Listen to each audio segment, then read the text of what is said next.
Oke, kita mulai. Bismillah. Assalamualaikum warahmatullahi wabarakatuh.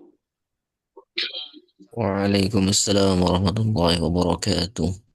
Salam. Alhamdulillahirabbil alamin wassalatu wassalamu ala asyrofil anbiya'i wal mursalin wa ala alihi wa ashabihi ajmain. Bapak Ibu semua peserta AAT holistik, kita bertemu lagi. Insya Allah materi ini materi yang terakhir, kita memberikan edukasi cara penggunaan aplikasi sambil sambil digunakan untuk belajar ya, sambil kita nanti mengingat murojaah punya modulnya dan juga videonya.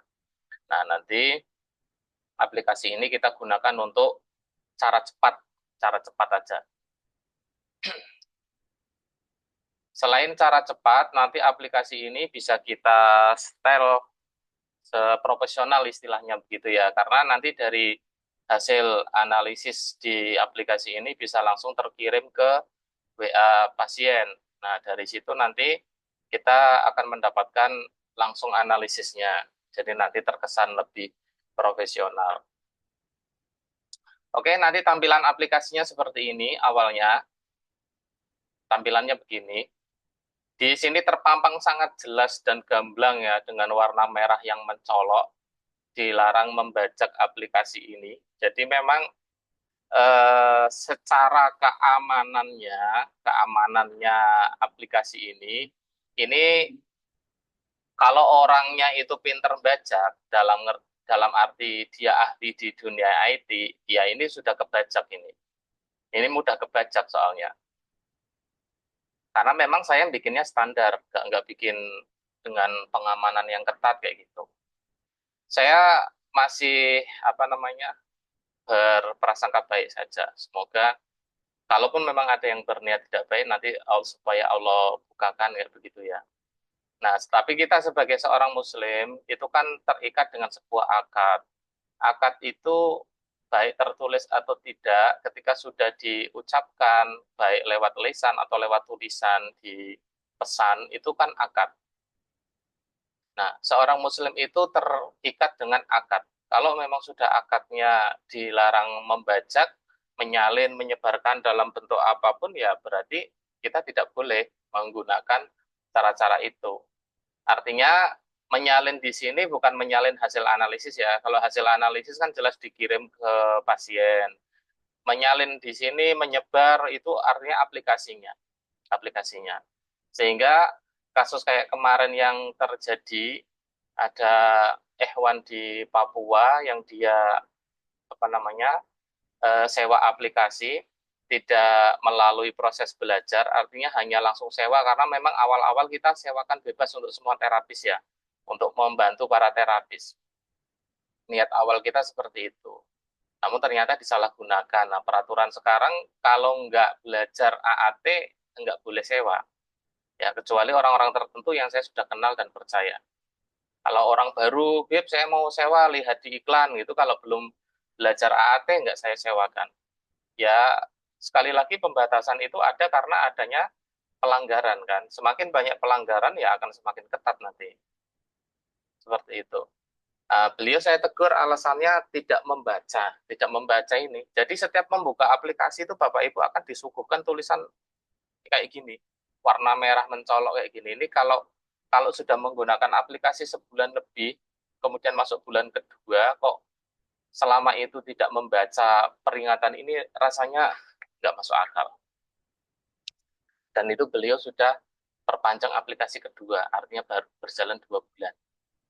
Nah, ternyata tanpa sepengetahuan saya aplikasi itu dijual lagi. Sharing lah istilahnya ya, sharing. Karena memang aplikasi yang akan saya kirim itu nanti Bapak Ibu bisa gunakan di laptop, di HP, ada 2 HP juga bisa digunakan di 2 HP, mau di laptop 2 juga bisa digunakan di laptop 2. Intinya memang saya berikan kemudahan akses untuk bisa dibuka dari berbagai macam device, mau HP, mau laptop, mau tablet, itu memang silahkan. Tetapi yang dilarang itu kan menjual, ya menjual keluar atau membagikan kepada orang luar. Kalau untuk kebutuhan sendiri, misalkan saya megang 2 HP, 1 laptop, ya install semua nggak apa-apa. Karena untuk sendiri memang untuk sendiri itu ya, yang nggak boleh itu kan komersil atau tidak itu disebarkan kepada pihak luar. Jadi kemarin ketika saya tegur, alasannya tidak komersil dan hanya untuk orang dekat. Alasannya seperti itu. Tapi ya saya kan sudah bermunajat kepada Allah. Pokoknya kalau ada orang-orang yang bermasalah dengan ilmu AAT itu, saya berdoanya semoga Allah tampakkan kayak gitu. Nah ternyata kita dapat informasi bahwasanya bukan kepada orang dekat dan tidak komersil, justru dijual dengan harga yang lebih mahal. Sewa aplikasi ini nanti kalau sudah habis sewanya 85.000 per bulan. Kenapa sewa, Beb? Iya, karena kami juga sistemnya sewa gitu kan. Apa namanya? Apa istilahnya ini? Tempatnya ini kita sewa juga. Jadi kita sewakan juga kepada Bapak Ibu. Pertama disewakan, kita kan sewa sebulan 85.000 normalnya. Masa beliau jual 250 ya. Dan itu pun dijual kepada bukan orang dekat lagi, orang jauh dari Papua ke Jakarta.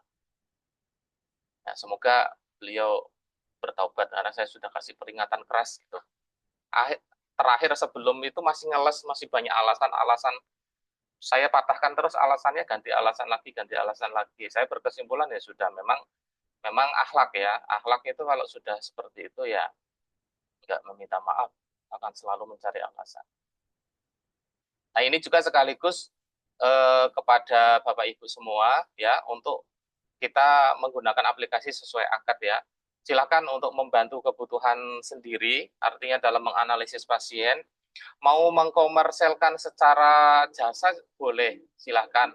Buka aplikasi buka jasa konsultasi, misalkan sekali konsultasi saya menyarankan harga berkisar 15 sampai 20.000 untuk satu kali sesi konsultasi online gitu ya. Tujuannya apa? Ya untuk menggait massa kan Bapak Ibu. Kalau antum semua sudah punya nama bisa sekali konsultasi 100.000 ya nggak ada masalah, silahkan. Ini apa namanya saran saya juga. Tidak terlalu free juga, gratis juga karena sebanyak yang saya dapati itu yang gratis itu eh, apresiasinya kurang ya. Apresiasinya kurang. Kalau dapat kebaikan di tempat lain nanti dia kurang kurang bersyukur lah gitu, kurang bersyukur intinya. Makanya saya tidak menyarankan untuk memberikan gratis. Jadi silahkan dikomersilkan dengan biaya yang cukup terjangkau saja. Jangan sampai sangat gratis sekali, 0 rupiah. Ya adalah yang diganti sebagai bentuk rasa terima kasihnya. Kalau seperti itu tidak apa-apa. Mau sehari ngecek 10 orang kali 15.000, 150 sehari dari konsultasi online aja nggak apa-apa. Mau 20 orang nggak apa-apa. Yang dilarang itu adalah membajak aplikasi ini, baik menyebarkan atau mengubah. Oke ya. Nah, di sini nanti ada data pasien. Jadi alat ini hanya membaca sindrom holistik, bukan analisis penyakit. Ya, saya terangkan lagi di sini ya. Apa yang kita pelajari kemarin itu semuanya adalah tentang analisis sindrom holistik, bukan analisis per penyakit. Jadi nanti jangan heran kalau dimasukkan aplikasi, kemudian dianalisis, keluarnya ya itu aja, artinya itu aja. Kalau ada 10 kasus sindromnya lembab semua, meskipun tensinya beda-beda, kalau terdeteknya sindromnya lembab, ya nanti keterangannya akan sama persis plek 10 orang itu, meskipun keluhannya beda-beda. Karena kalau sudah keluhan itu kan tergantung dengan pola hidupnya masing-masing. Jadi sindrom itu ada yang sindromnya sama, keluhannya berbeda. Kemarin sudah saya terangkan terus ya. Nah, aplikasi ini menganalisis sindrom, bukan menganalisis penyakit. Ya, sangat canggih sekali ya kalau ada aplikasi, baik aplikasi tensimeter atau aplikasi apapun ketika dimasukkan apa syarat-syarat analisisnya, kemudian setelah itu keluar penyakitnya ini. Ya, sayangnya nggak ada yang seperti itu. Ya, kalau ada ya nanti sekolah kedokteran tutup. Ya, apalagi sekolah dokter spesialis, sekolah terapis herbal nggak ada. Ya memang tidak bisa ya, tidak bisa ada alat yang dideteksi keluar penyakitnya semua itu nggak ada. Wong alat alat yang bisa transparan memoto organ ya kayak rongsen, MRI itu aja kan harus dibaca sama ahlinya, bukan ketika di foto keluar datanya ini penyakitnya ini. di USG nanti keluar datanya penyakitnya ini. Yang mengeluarkan data di bawah lampiran foto USG itu ada keterangannya ini kondisi liver tidak melebar, kondisi kandung kemihnya begini, tonjolannya normal begini dan begini. Itu ilmu dokternya yang mengatakan, bukan alatnya, ya, bukan alatnya. Seperti itu ya Bapak Ibu ya. Jadi kita bijak dalam menggunakannya. Nanti yang keluar adalah analisis sindrom, bukan analisis penyakit. Di sini data pasien ini sifatnya opsional, boleh dimasukkan, boleh tidak. Tapi kalau saran saya, kalau tujuannya untuk analisis yang berbayar, ya maka saran saya dimasukkan datanya supaya lebih profesional nanti, terlihat lebih profesional. Ya kalaupun nanti analisisnya misalkan ke saudara, ke tetangga yang memang kita mau nolong free kayak gitu ya, boleh juga sih dimasukkan namanya, bebas kok intinya di sini. Ini namanya siapalah nanti ditulis, kemudian umur, ya, alamat, kemudian jenis kelamin, laki-laki atau perempuan. Nah, analisis yang keluar nanti itu mau umurnya berapapun, mau jenis kelaminnya apapun, tetap bacaannya sama. Bacaannya sama, karena memang tidak dibedakan secara umur. Kita menggunakan analisis rata-rata dulu. Kalau kemarin kan ada yang bertanya, gimana kalau usia sudah 55 ke atas, tapi tensinya itu apa namanya rendah. Nah, itu membacanya bagaimana? Kemarin kan saya sampaikan ya, pertama dibaca dulu, masukkan angka tensinya yang sesuai, kemudian dibaca sindromnya dan keluhannya cocok enggak sama beliau. Kalau cocok ya berarti itu sindromnya. Kalau enggak cocok, coba angkanya dinaikkan semuanya, dinaikkan 3 atau 5.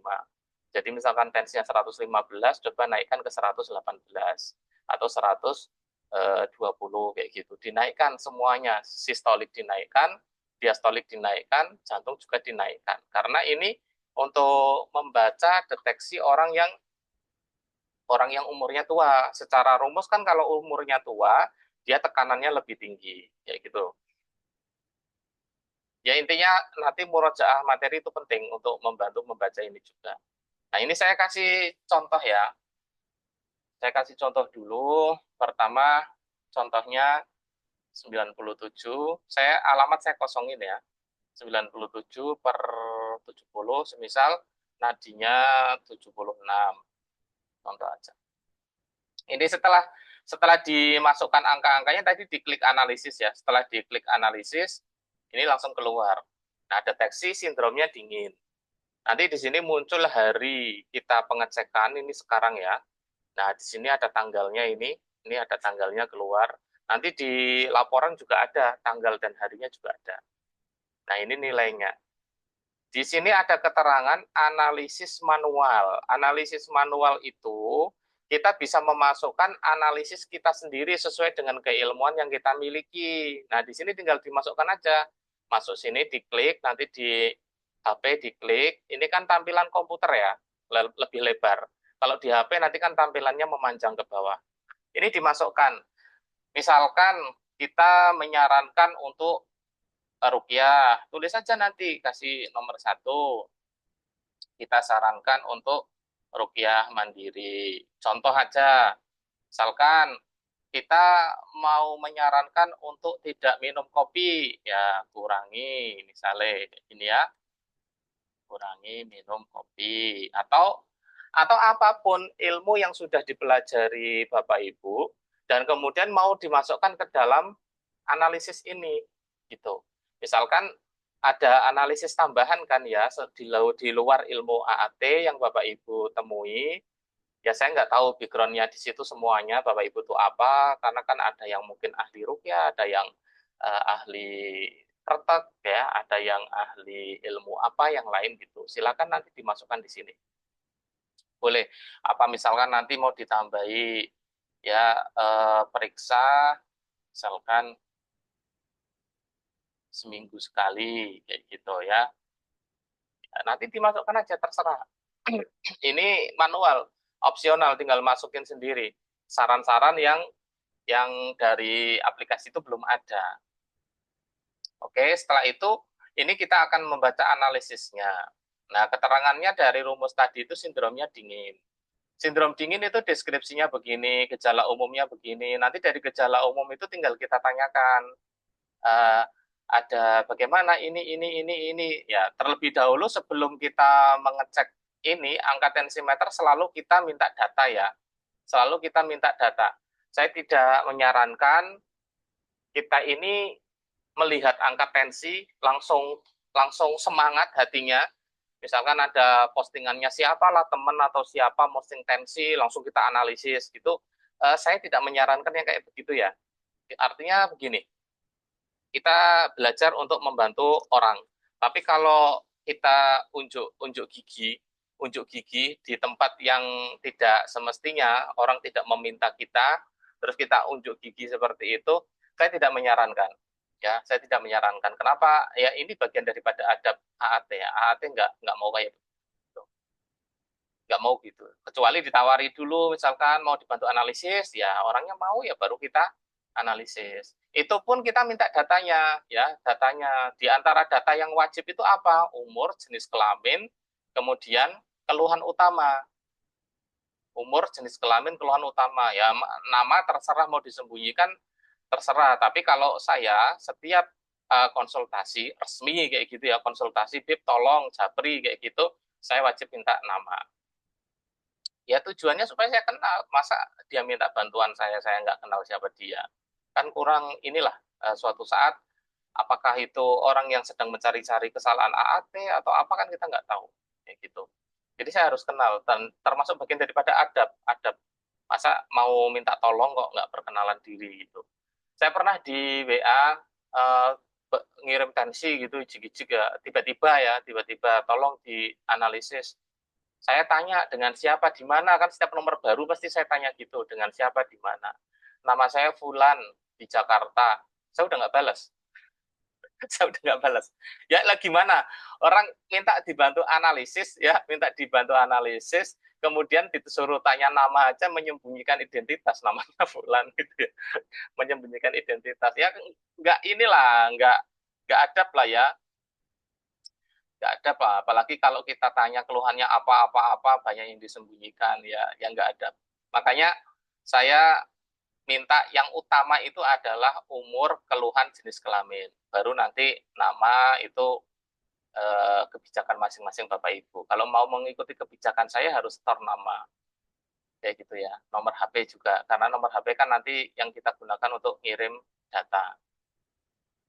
Umur itu tujuannya untuk kita bisa menganalisis ini ada di rumus standar, rumus orang tua, atau rumus anak.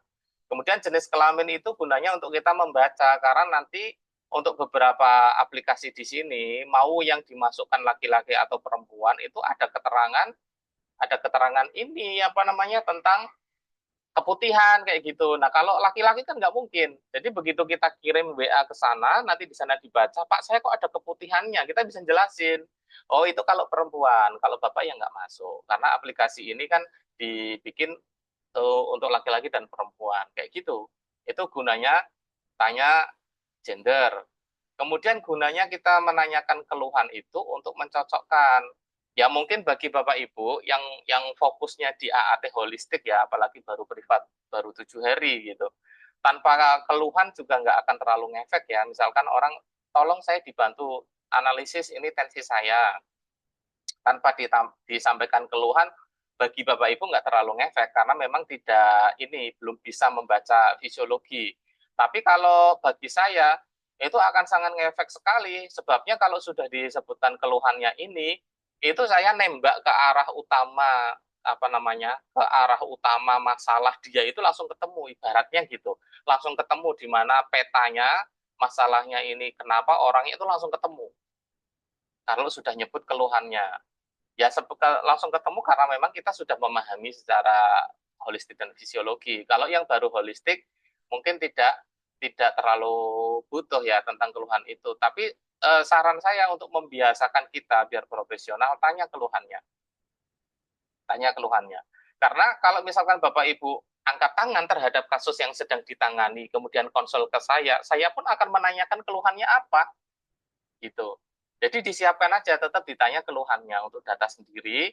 Nah, keluhan itu boleh dicatat di sini nanti. Kalau khawatir lupa ya, khawatir lupa, orang ini kemarin datang keluhannya apa, ini catat aja di sini, di analisis manual ini. Karena aplikasi ini tidak menyimpan data, tidak menyimpan data. Jadi kalau Bapak Ibu setelah menganalisis dikirim, udah HP-nya kosong lagi, tidak mengirim data lah. Supaya kita punya data pasien, kita tulis di sini keluhannya, tulis di sini. Ya di sini dikasih keterangan aja, misalkan keluhan. Nah, keluhan baru 1, 2, 3, 4, 5, baru mungkin kalau kita mau kasih saran-saran tambahan atau apa, bawahnya dikasih sendiri, misalkan kayak gini saran.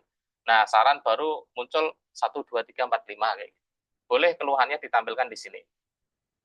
Karena kalau ditulis di sini nanti ini ikut keluar di laporan, ikut terbaca di laporan WA itu ikut terbaca.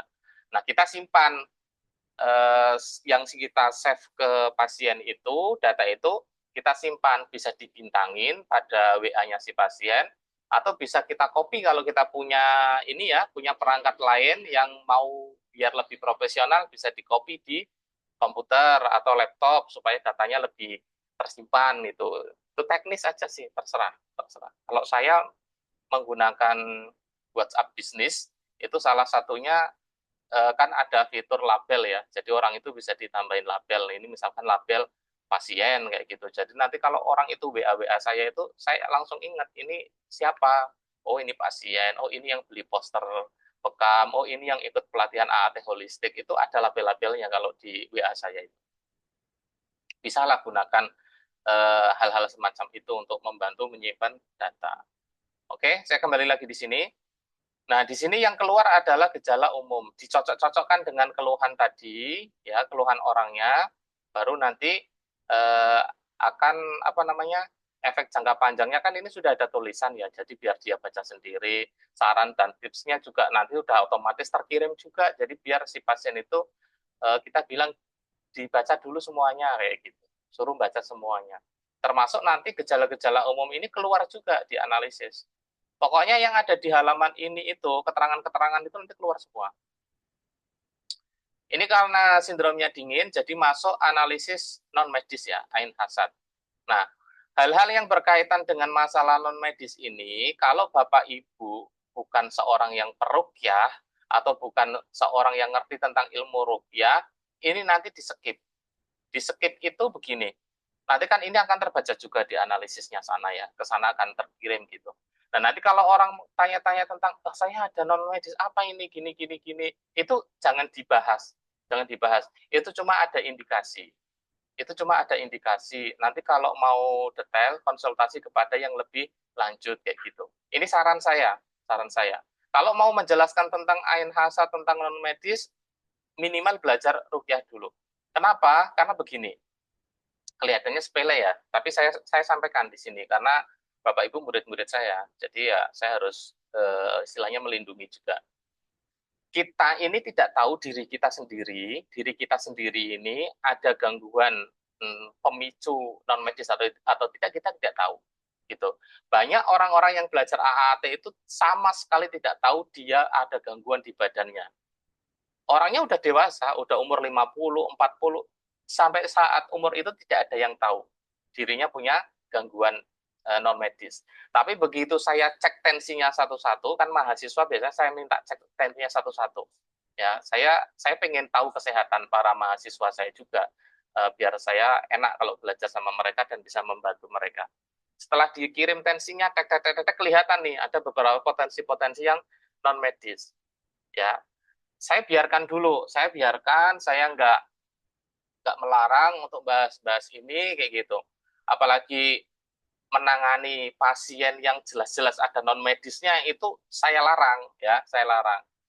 Sebenarnya pelarangannya itu bukan supaya jangan menolong, itu bukan, tetapi gini, karena yang bersangkutan tidak paham ilmu rukyah, di saat yang sama ada gangguan juga pada dirinya.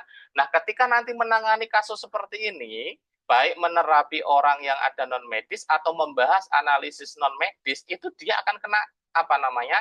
Resonans, setruman ya. Akan kena setruman dari kasus-kasus non medis yang sedang dia hadapi. Akhirnya apa? Setelah terapi dia pulang pusing, muntah-muntah, demam 2 minggu kayak gitu. Ada yang Dia nangani kasus saraf kejepit, setelah di terapi orangnya sembuh, pulang dari terapi dia kena sakit yang sama persis dengan si pasien, 10 hari nggak sembuh. Itu. Jadi yang kasus kayak begini itu biasanya si dirinya itu memiliki potensi non medis yang dia awalnya nggak sadar, begitu menangani kasus non medis kesetrum energi negatifnya itu kesetrum, akhirnya yang ada pada dirinya, gangguan yang ada pada dirinya itu merespon dan akhirnya memberikan itu tadi gangguan-gangguan gitu. Jadi kalau tidak memiliki ilmu tentang rukyah, maka untuk masalah analisis non medis itu di skip, jangan disampaikan secara detail. Karena kalau disampaikan, si pasien pasti akan minta solusi. Itu sudah pasti. Coba aja kita sampaikan, oh ini ada non medisnya, pasti dia akan tanya, lah terus gimana kayak gitu. Pasti akan minta solusinya. Sementara kita belum bisa memberikan solusinya, gimana coba akhirnya berkutatlah di situ, bingung sendiri. Nanti malah mencederai kepercayaan pasien lah, dia menganalisis non medis malah ditanya-tanya nggak tahu, nggak ada solusinya gitu. Jadi mending nanti tidak usah dibahas untuk masalah non medis, kecuali bisa ngerti ilmu rukyah, ngerti proses rukyah mandiri, nggak apa-apa. Saya sudah sisipkan indikasi non medis ini diantaranya untuk membantu teman-teman yang sudah memiliki bekal rukyah. Oke ya, ini misalkan ada masalah non medis nih, baik nanti di rumus ini atau di rumus lainnya. Saya coba kasih contoh yang lain lagi, misalkan contohnya 140, diastoliknya 100, detak jantungnya 110, misalkan. Kemudian klik analisis. Klik analisis. Nah, di sini langsung keluar panas kering ya, panas kering. Setelah keluar sindrom panas kering, di sini terdeteksi ada masalah apa ini? Hipertensi. Hipertensi genetik jalur bapak. Jadi memang di kelas tidak saya ajarkan rumusnya, tapi ikuti aja lah seperti ini. Karena ini kalau untuk ilmu-ilmunya ada di kelas AAT fisiologi yang kuliah 1 tahun. Saya nggak sampaikan rumusnya, yang jelas ikutin aja. Ikutin aja seperti yang ada di sini. Hipertensi genetik jalur bapak. Nah, nanti kalau mendapati rumus hipertensi gini, jalur bapak, jalur ibu, itu tidak mesti bapaknya, misalkan jalur bapak. Saya hipertensi, berarti bapak saya hipertensi. Enggak mesti. Kadang ada orang gini, masa sih saya dari jalur bapak yang hipertensi ibu saya kok, bapak saya enggak. Jalur bapak ya, bisa jadi bapak atau bapaknya bapak atau ibunya bapak. Jadi jalurnya lewat bapak ke atas. Itu hipertensi jalur bapak itu kayak begitu. Jalur ibu juga begitu. Makanya saya tambahkan jalur gitu ya, supaya ada pemahaman. Kadang beberapa analisis itu saya cuma nulisnya hipertensi genetik bapak kayak gitu. Tapi maksudnya itu jalur bapak. Nanti yang ibu juga demikian. Nah, ini sama, nanti masukkan aja analisis manualnya atau keluhan-keluhan si pasien itu masukkan aja. Ini keterangan sindromnya, sindrom panas kering. Ini keterangan-keterangannya semuanya, efek jangka panjangnya, tipsnya, herbalnya, udah juga ya. Saya coba contoh tensi yang lain, misalkan 120 per 70, nadinya 90. Klik analisis. Nah, setelah diklik analisis, sindromnya kan ini lembab ya, terdeteksinya ya. Nah, di sini ada analisis tambahan ini. Panggul kanan naik. Analisis panggul kanan naik, panggul kiri naik, panggul kiri dan kanan inflamasi. Saya tidak perlu menerangkan juga secara rumusnya, rumus detailnya, karena ini ada di materi kuliah. Tapi Bapak Ibu bisa ikuti ini, analisis ini. Analisis ini bisa diikuti. Di sini sudah saya kasih keterangan singkat ya, keterangan standar. Kondisi ini menunjukkan ketidakseimbangan pada panggul sebelah kanan yang cenderung terangkat atau tegang. Solusinya apa? Solusinya sebenarnya ya ini, reposisi sendi diperbaikin secara ininya, sendinya.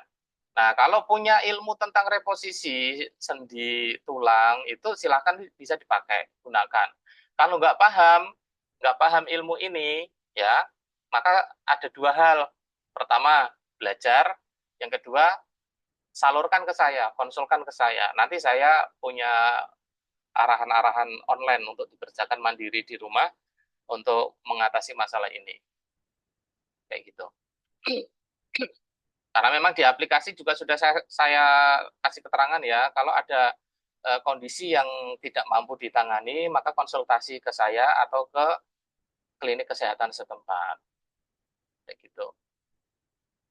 Kemudian sama ini dimasukkan analisis manual, keluhannya atau apa, ini keterangan sindromnya. Jadi yang namanya ada rumus panggul naik itu dia sindromnya bisa lembab, bisa panas lembab, bisa sindrom apa, terserah lah. Pokoknya kalau ada rumusnya panggul naik, dia akan kebaca di sini panggul naik di aplikasi. Kalau nggak ada ya berarti nggak ada. Ini herbalnya juga. Misalkan begini, Beb, ini saya ada pasien, kakinya kelihatan pendek sebelah itu. Kelihatan sekali pendek sebelah, tapi di aplikasi kok nggak ada deteksi analisis panggul naik, itu berarti gimana ya? Itu berarti panggulnya bukan naik, itu ototnya, itu otot kakinya. Otot kakinya kaku, sehingga terlihat pendek. Jadi pendek itu karena otot, bukan karena tulangnya yang naik, itu bukan. Jadi kalau panggul naik itu deteksinya dari sini. Dari analisis panggul ini akan keluar. Kalau analisis panggul nggak keluar, tapi kita melihat nanti panggul apa kakinya naik sebelah, itu karena faktor otot yang tegang, bukan panggul naik. Nah, kondisi yang seperti ini, yang ototnya menegang kemudian terlihat pendek, itu tidak boleh direposisi. Karena fatal nanti. Dia panggulnya nggak naik, kok malah ditarik-tarik turun. Nah, ini fatal. Ya, karena saya mendapatkan konsultasi reject. Konsultasi reject itu orang sudah ke terapis, keluhannya sedikit, begitu di terapi malah tambah rusak, baru kemudian dia konsul ke saya. Maka saya sebut konsultasi reject. Awalnya cuma mengeluhkan sesuatu aja, setelah itu dilihat sama terapis kakinya pendek, oh habis ditarik-tarik, dipuntir-puntir gitu, ternyata setelah itu malah timbul gangguan baru, yaitu tulang rusuknya menonjol setelah dipuntir badannya itu, tulang rusuknya itu menonjol dan sakit, dan itu sampai terakhir konsul ke saya sudah dia ditangani terapis itu sudah 1 tahunan, itu dia belum hilang sakitnya. Berarti kan itu malpraktek ya, malpraktek atas ini keteledoran, analisisnya tidak akurat kayak gitu. Jadi Bapak Ibu yang memiliki ilmu reposisi, itu nanti kalau mau mereposisi tulang, itu pastikan betul panggulnya naik. Bukan cuma kaki pendek sebelah saja. Karena kaki pendek sebelah saja, kalau rumusnya tidak ada panggul naik, berarti dia pendeknya karena otot, bukan karena panggulnya yang naik. Oke, sampai di sini saya lanjutkan. Nah, setelah analisis ini semua, setelah dimasukkan tensi, nama, data, kemudian di sini sudah ditulis ya, misalkan ada keluhannya, ada saran-saran apalah udah diisi, contoh kita kirim ke WhatsApp. Ini diklik, kirim ke WhatsApp. Klik. Nah, baru di sini kita masukkan nomor. Nah, jangan lupa kalau mau memasukkan nomor itu kita awali dengan kode 62. Ya, dengan kode 62 baru nomornya berapa kayak gitu. Karena kalau diawali 0, awali 08 sekian, nanti dia nggak terkirim. Dia harus diawali 62. 62 itu kode negara Indonesia. Kalau yang konsul dari mana? Malaysia, maka masukkan kode Malaysia. Malaysia itu 60 kalau nggak salah. Ya, 60 baru 8. Jadi intinya nomor kita itu kan berawal dari 082. Nah, nanti kosongnya itu yang diganti sama kode negara. Boleh ditambah plus, biasanya depannya ada plusnya kode negara itu. Jadi tambahkan plus saja. Plus 1 misalkan. Ini kode Amerika nih, plus 1 ini ya. Plus 1 baru nomornya belakangnya berapa. Intinya dimasukkan kode negaranya dulu. Setelah itu dikirim. Ini karena kalau mau ngirimnya dari laptop, berarti Bapak Ibu harus install WhatsApp di laptop. Dan dalam kondisi sudah login. Yang di laptop itu, yang di komputer itu, WhatsApp-nya sudah posisi aktif dan sudah login. Jadi begitu diklik kirim sekarang, langsung masuk ke aplikasi. Nah, kalau di WA, kalau di HP gitu maksudnya, kalau di HP, maka tinggal diklik sekarang, nanti dia akan otomatis buka aplikasi WA dan terkirim. Kalau di WA aplikasi di HP aplikasi WA-nya lebih dari satu, misalkan ada yang menggunakan 2 WA, 3 WA, 4 WA, begitu di klik kirim, nanti dia minta pilihan, mau dikirim dari WA yang apa ini, gitu. Jadi, itu nggak saya bahas detail lah ya, karena jarang yang pakai lebih dari satu WA ya. Kalau saya satu HP WA-nya bisa 3. Oke ya, seperti itu. Silakan kalau ada pertanyaan. Sudah di mana yang belum paham, silakan kalau ada pertanyaan. Pak Jahidin, Pak Pairan, Pak Rio, Mas Fathir, silakan kalau ada pertanyaan.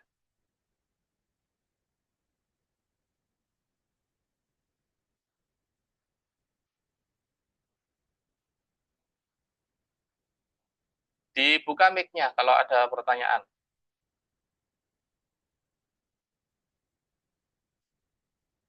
Sudah paham insya Allah ya. Aplikasi insya Allah nanti dibagikan setelah ini, setelah kita selesai Zoom ini, aplikasi nanti dibagikannya di grup, nanti tinggal diinstal masing-masing, saya kasih panduan installnya juga. Habis itu udah langsung digunakan. Nanti masa aktifnya sebulan. Sebulan itu 28 hari kalau aplikasi. Jadi nanti 28 hari aktifnya. Kalau sudah mati, ya sudah. Nanti tinggal dikembalikan mau langganan apa enggak, terserah masing-masing. Kalau sudah langganan, nanti punya akun sendiri. Jadi nama aplikasinya itu ada nama Bapak Ibu. Jadi nanti dipastikan ya, untuk mendapatkan aplikasi yang original itu nanti ada namanya masing-masing. Jangan kayak kemarin, namanya orang dijual. Itu sudah jelas, itu berarti punya punya orang, itu bukan punya sendiri. Oke, kalau nggak ada pertanyaan, saya cukupkan di sini. Ada nggak pertanyaan? Insya Allah paham ya, cukup mudah kok cara penggunaannya. Oke, baik. Saya akhiri di sini. Bismillah, saya tutup dengan bacaan hamdalah. Alhamdulillahirrabbilalamin. Insya Allah untuk sertifikat menyusul kita proses ke LKP butuh beberapa hari. Wassalamualaikum warahmatullahi wabarakatuh.